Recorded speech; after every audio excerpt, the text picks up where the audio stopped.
Hello student, welcome to our online classes. Student, आज जो पिछले वीडियो में हमने देखा था कि गांधी जी ने किस तरह से नॉन कॉपरेशन मूवमेंट को नागपुर अधिवेशन में नागपुर में कांग्रेस का जो अधिवेशन हुआ था उसमें पास करवाया था, और उसमें और भी बहुत सारी, जैसे कि उसने क्या क्या किस तरह से ये प्लान बनाया था कि किस तरह से मूवमेंट शुरू होगा, और ये सारा चीज़ और जो भी कांग्रेस में जो विरोधाभास था, जो टसल था, उसको सॉल्व कर लिया गया था। तो अब किस तरह से ये जो मूवमेंट था वो किस तरह से अनफोल्ड हुआ उसके बारे में बताते हैं। वैसे आज का टॉपिक है, आप बुक में देखेंगे, different strands within the movement. जनवरी 1921 में नॉन कॉपरेशन मूवमेंट और खिलाफत दोनों साथ ही शुरू हो गया। इसमें बहुत सारे सोशल ग्रुप्स ने भाग लिया, जैसे कि जितने भी लगभग सोसाइटी थे उस समय सबने लगभग भाग लिया। और लेकिन एक बात उसमें ध्यान देने वाला था कि जितने भी लोग भाग ले रहे थे उस आंदोलन में, तो गांधी जी ने जो शब्द दिया था स्वराज, उसका उस शब्द का मीनिंग अलग अलग था सबके लिए। कोई स्वराज का मतलब कुछ निकालता था, कोई कुछ स्वराज का मतलब कुछ निकाल रहा था। तो ये डिफरेंट मीनिंग ऑफ जो स्वराज था ना, वो जानेंगे आगे के टॉपिक में कि कौन लोगों के लिए उसका मीनिंग क्या था। नॉन कॉपरेशन मूवमेंट इन टाउन्स जो टॉपिक है आपका, आज का जो मेन टॉपिक है, नॉन कॉपरेशन मूवमेंट इन टाउन्स। शहर में नॉन कॉपरेशन और सहयोग आंदोलन किस तरह से शुरू हुआ और क्या रिस्पॉन्स रहा, लोगों ने किस तरह से उसमें पार्टिसिपेट किया, क्या हुआ, ये सारा डिटेल इसमें जानेंगे। स्टूडेंट, जैसे कि हमने पहले बताया था कि बहुत सारे जो पार्टिसिपेंट्स थे उसमें वो रिस्पॉन्ड कर रहे थे कॉल ऑफ स्वराज, गांधी जी के स्वराज। गांधी जी ने कहा था कि स्वराज के लिए हमें आंदोलन करना है। तो जो उसमें भी भाग ले रहे थे सबके लिए स्वराज के मायने अलग अलग थे। मिडिल क्लास इसमें ज्यादा पार्टिसिपेट कर रहा था। जो अपर कास्ट के लोग थे वो तो ब्रिटिश के क्लोज वाले लोग थे, उसको इस आंदोलन से लेना देना था नहीं। और जो नीचे वर्ग के लोग थे उसका ब्रिटिश से कोई लेना देना था नहीं। तो मिडिल क्लास ने ये आंदोलन को शुरू किया, पार्टिसिपेशन हुआ मिडिल क्लास का। गांधी जी ने जिस तरह से कहा था कि इस आंदोलन का शुरुआत कैसे करना है, तो ये एक के बाद एक सारा उसमें अनफोल्ड होगा, पहले ये करेंगे उसके बाद ये करेंगे। तो पहले उसमें बताया गया था कि टाइटल्स को सरेंडर करना, जो टाइटल दिया गया है अंग्रेजों के द्वारा भारतीय लोगों को, उसको वो लौटाएंगे। और उसके बाद क्या करेंगे, स्टूडेंट वगैरह स्कूल छोड़ देंगे, टीचर जो है वो पढ़ाएंगे नहीं, इस तरह से जो लॉयर है वो कोर्ट नहीं जाएंगे, यानी कि किसी भी तरह से उसको सहयोग ब्रिटिश गवर्नमेंट को नहीं करना है। तो उसी तरह से शुरू हुआ। स्टूडेंट ने स्कूल को, जो ब्रिटिश गवर्नमेंट से जो चलता था स्कूल, वो स्कूल छोड़ दिया, वो कॉलेज छोड़ दिया। टीचर और हेडमास्टर जो थे उसने रिजाइन कर दिया। लॉयर जो थे वो उसने वकालत छोड़ दी। ये सारा कुछ हो गया, सब लोग काम को छोड़ दिया। और जो इलेक्शन को बायकॉट करना था, उस इलेक्शन का बायकॉट भी किया गया जो नवंबर 1920 में होने वाला था। लेकिन यहाँ पे एक बात जानना जरूरी है कि सभी जगह इलेक्शन का बहिष्कार हुआ, सिर्फ एक जगह मद्रास में, जो अभी तमिलनाडु चेन्नई वगैरह है, वहां इलेक्शन का बायकॉट नहीं हुआ। वहां जो थे एक जस्टिस पार्टी था, जो पार्टी ऑफ नॉन ब्राह्मण्स की थी, पार्टी ऑफ नॉन ब्राह्मण्स, यानी कि उस पार्टी में ब्राह्मण्स नहीं थे। स्टूडेंट, उस समय नॉन ब्राह्मण शब्द लिखने का मतलब है कि उस समय जो भी पॉलिटिकल एक्टिविटीज में जो भाग लेते थे वो हाई कास्ट के लोग लेते थे, अपर कास्ट के, ब्राह्मण वगैरह का ज़्यादा उस पार्टी में, कांग्रेस में दबदबा था। तो ये जो थे मद्रास की जो पार्टी थी, जस्टिस पार्टी, इनको लगा कि बाकी सब लोग इलेक्शन से बायकॉट कर रहे हैं, लेकिन यही मौका है कि जो नन ब्राह्मण्स लोग हैं, जो नन ब्राह्मण हैं, वो पार्टी में अपना स्थान बना ले, इलेक्शन में अपना जगह बना ले। तो एक मौका लगा उसको, इसलिए उसने बायकॉट नहीं किया और उसने सोचा कि they can gain power through participated in council election. उसको एक मौका लगा, अवसर लगा कि ब्राह्मण लोग इसमें इलेक्शन में भाग नहीं ले रहे हैं और हमको अभी मौका है कि हम इसमें इलेक्शन में पार्टिसिपेट करके स्थान बना लें और तब हम सरकार का विरोध करेंगे। तो ये था एक अलग कहानी की इलेक्शन तो बायकॉट सब जगह हुआ, सिर्फ मद्रास पे छोड़ के। ये नन कॉर्पोरेशन मूवमेंट का, जैसा कि गांधी जी ने जिस तरह से सोचा था कि इससे जो है ब्रिटिश का इनकम घटेगा, अगर हम लोग सपोर्ट नहीं करेंगे तो ब्रिटिश का क्या होगा, इनकम घट जाएगा। तो ठीक वैसा ही हुआ। फॉरेन गुड्स वेयर बायकॉटेड, जितने भी विदेशी सामान थे उनका बायकॉट किया जाने लगा।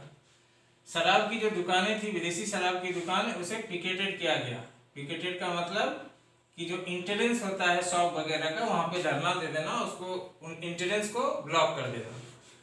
और जितने भी फॉरेन गुड्स थे उसका जगह जगह पे चौक पे बोन फायर जलाया गया। होली का जितने भी विदेशी कपड़े होते थे या विदेशी कोई भी चीज होता था उसको सब लोग कलेक्ट करके चौराहे पर होली की तरह उसको जला देते थे। और इस वजह से, और जो व्यापारी लोग थे उसने जो ब्रिटिश था उससे सामान खरीदना बंद कर दिया। तो इसका क्या इफेक्ट हुआ कि imports of foreign clothes half, जो बाहर से अंग्रेज मतलब लंदन से जो भी, ब्रिटेन से जो भी कपड़ा आता था या जो भी विदेशी चीज आता था वो आधा हो गया। कहा जाता है कि 1921 में जो अंग्रेजों का व्यापार था 102 करोड़ का था, ये एक वर्ष में मात्र 57 करोड़ का रह गया, यानी कि लगभग आधा हो गया था। तो बिल्कुल सही तरीके से ये ऑर्गेनाइज हुआ। टाउन में ये बहुत ही सक्सेसफुल रहा, लेकिन ये इतना कुछ होने के बाद भी शहर में ये स्लो हो गया आंदोलन। ये मूवमेंट जो था वो स्लो हो गया। ये स्लो होने के क्या कारण थे? Non cooperation movement gradually slowed in city, शहर में ये कुछ ही समय के बाद स्लो होना शुरू हो गया। इसके कारण थे जैसे कि जो खादी क्लॉथ्स था वो महंगे थे। इंडिया में जो खादी क्लॉथ बनाए जाते थे वो महंगे थे, और किसके तुलना में, जो ब्रिटेन से कपड़ा आता था उसके तुलना में। तो यहाँ तो ज़्यादातर लोग गरीब थे और गरीब लोग महंगा कपड़ा नहीं खरीद सकते थे, उसको पहनने के लिए तो कुछ चाहिए था ना।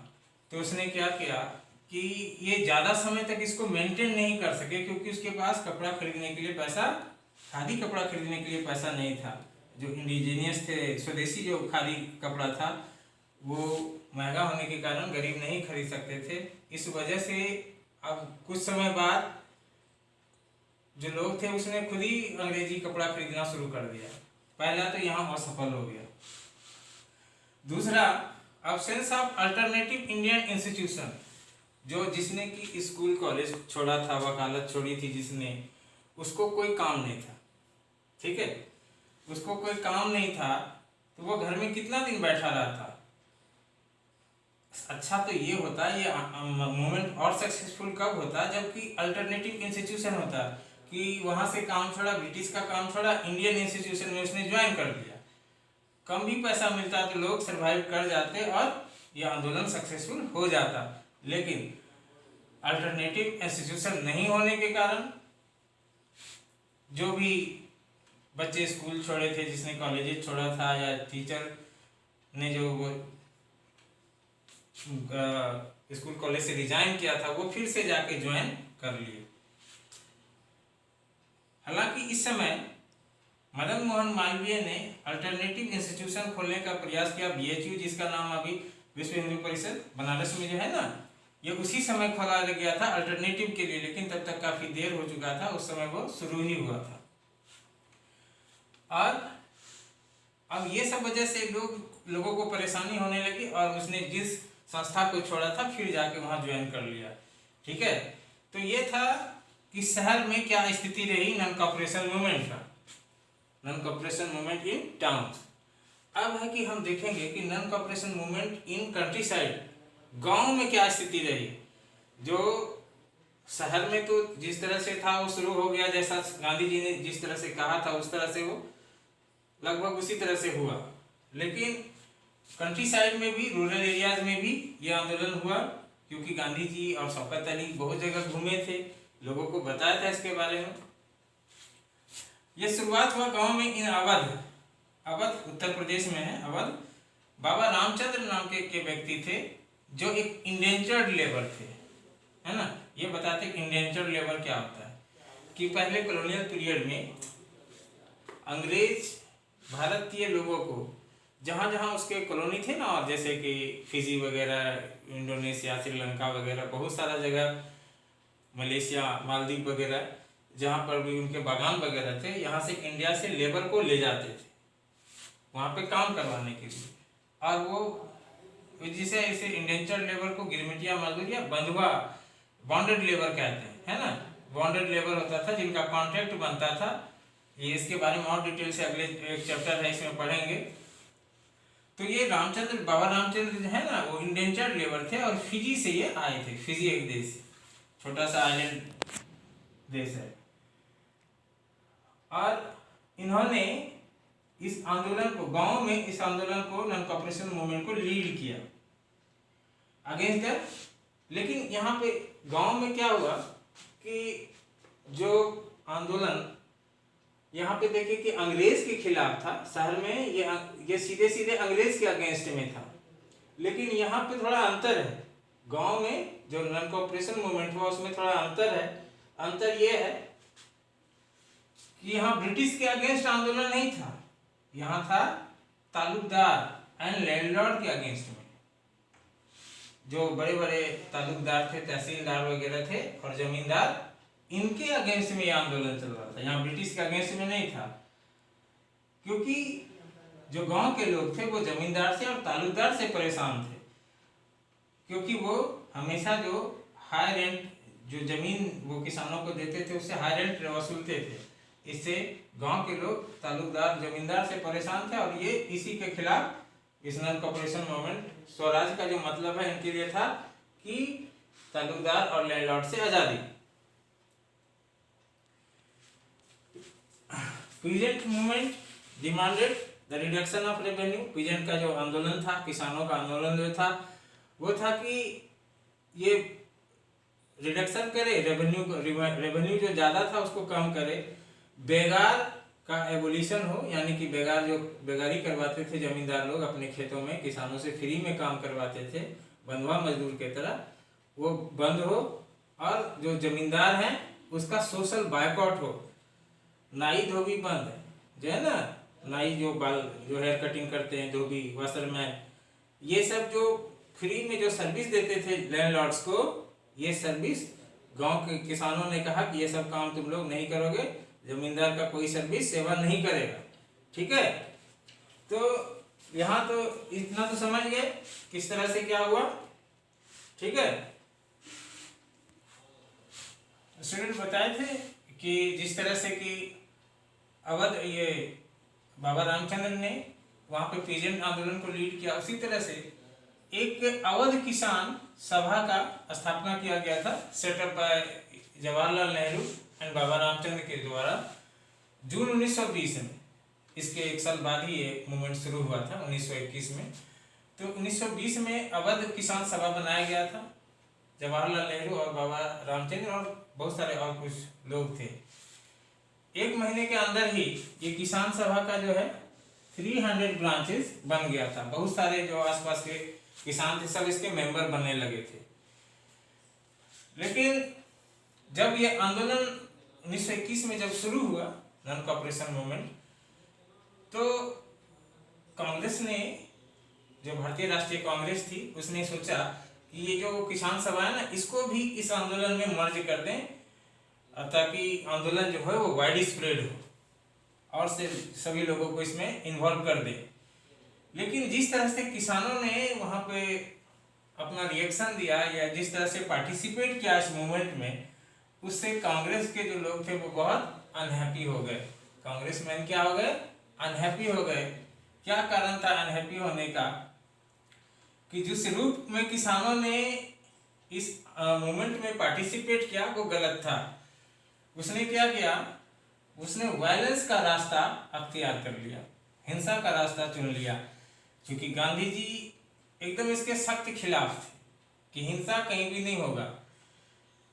क्योंकि गांव में, शहरों में तो लोगों को ये इसके बारे में बताया गया था कि हिंसा का नहीं करना, लेकिन गांव में उस तरह से ट्रेनिंग नहीं मिली थी, उस ट्रेंड करने की आवश्यकता थी।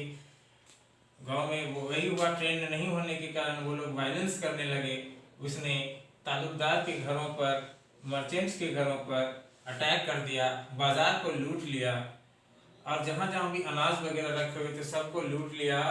और वो कहते थे कि हम अब स्वराज आ गया। गांधी जी ने कहा है कि ना तो हमें कोई टैक्स देना है, ना कुछ रेंट देना है, हम लोग अंग्रेजों के, ये तालुकदार और जमींदारों का विरोध करके बहुत अच्छा काम कर रहे हैं। गांधी जी ने यही कहा है। और इस तरह से गांधी जी के आइडिया को वो अलग डायरेक्शन में लेके चले गए। गांधी जी का आइडिया कुछ और था, वो अंग्रेजों के खिलाफ थे, और वो ये नहीं चाहते थे कि किसी भी तरीके से वायलेंस हो, लेकिन वहाँ समझ नहीं होने के कारण, ट्रेनिंग नहीं होने के कारण वो मीनिंग ही गलत समझ रहे थे। और उनका था कि हम अन्याय के खिलाफ हैं और इसलिए हम गांधी जी के का ही काम कर रहे हैं और हम नॉन कॉपरेशन मूवमेंट में पार्टिसिपेट कर रहे हैं। तो यहाँ तक स्टूडेंट क्लियर हो गया।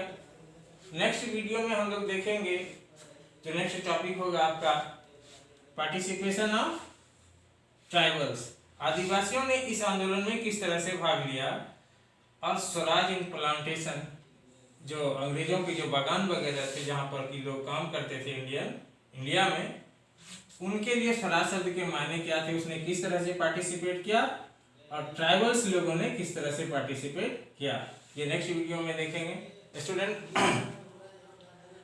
जो भी हम बताने का कोशिश कर रहे हैं उसको आप तभी समझ में आएगा जब आप वीडियो देखते समय बुक को साथ में रखेंगे। सारा बात जो उतना है कि 20 मिनट 15 मिनट की वीडियो में समेटना मुश्किल है। जितना कोशिश होता है कि हम सारा बात को रख दें, उतना कोशिश किया है। लेकिन आप बुक रखोगे तो आपको बहुत अच्छा, वीडियो को देखोगे, बुक को पढ़ोगे, पूरा क्लियर हो जाएगा कंसेप्ट। और इसके बाद भी अगर आपका कहीं कुछ रहता है पूछने के लिए, कोई क्वेश्चन आता है मन में, तो वो तुरंत पूछना है, और इससे रिलेटेड कुछ क्वेश्चन देंगे, उसको बनाना भी है और दिखाना है। ऐसा नहीं कि अभी दिए और कल दूसरे दिन दिखा रहे हैं, वो नहीं होता है। कि वो 1 घंटा 1.5 घंटा का जो समय होता है उसी में आपको वीडियो भी देखना है, बुक को भी देखना है, और हम जो क्वेश्चन देंगे उसको बना के भी दिखाना है। ठीक है स्टूडेंट, थैंक यू।